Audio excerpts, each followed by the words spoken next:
L'amélioration du climat des affaires au Cameroun passe par la construction d'un référentiel propre au pays, d'actions stratégiques.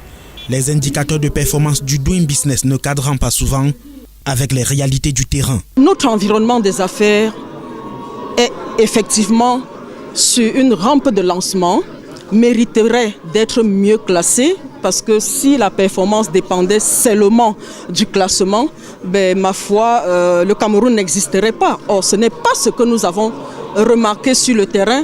C'est le constat d'une évaluation faite sur le terrain et contenue dans l'ouvrage Doing Business in Africa, analyse des performances du Cameroun sur les 10 dernières années 2008-2017, dédicacé ce 31 juillet à l'hôtel Hilton de Yaoundé.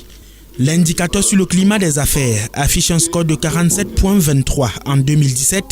L'ambition est de passer à 71,32 en 2020 sur la base des avis recueillis auprès des entreprises et institutions. C'est de prendre ce référentiel qui est consensuel et justement mener un plaidoyer institutionnel avec les partenaires au développement pour que ces recommandations justement prennent corps. Il s'agit de réduire davantage les lourdeurs fiscales et administratives, contrairement aux pays comme la Côte d'Ivoire ou le Rwanda, un travail intellectuel salué à sa juste valeur par le représentant du Premier ministre chef du gouvernement. C'est un excellent ouvrage.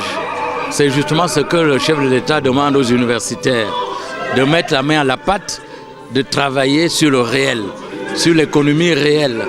Et là, Madame le professeur Justine Difo a fait exactement ce que souhaite le chef de l'État, son Excellence Paul Biya.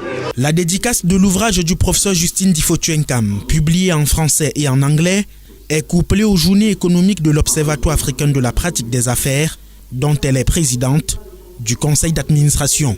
2 protocoles d'accord ont été signés entre la Chambre de commerce, l'OAPA et l'IPD.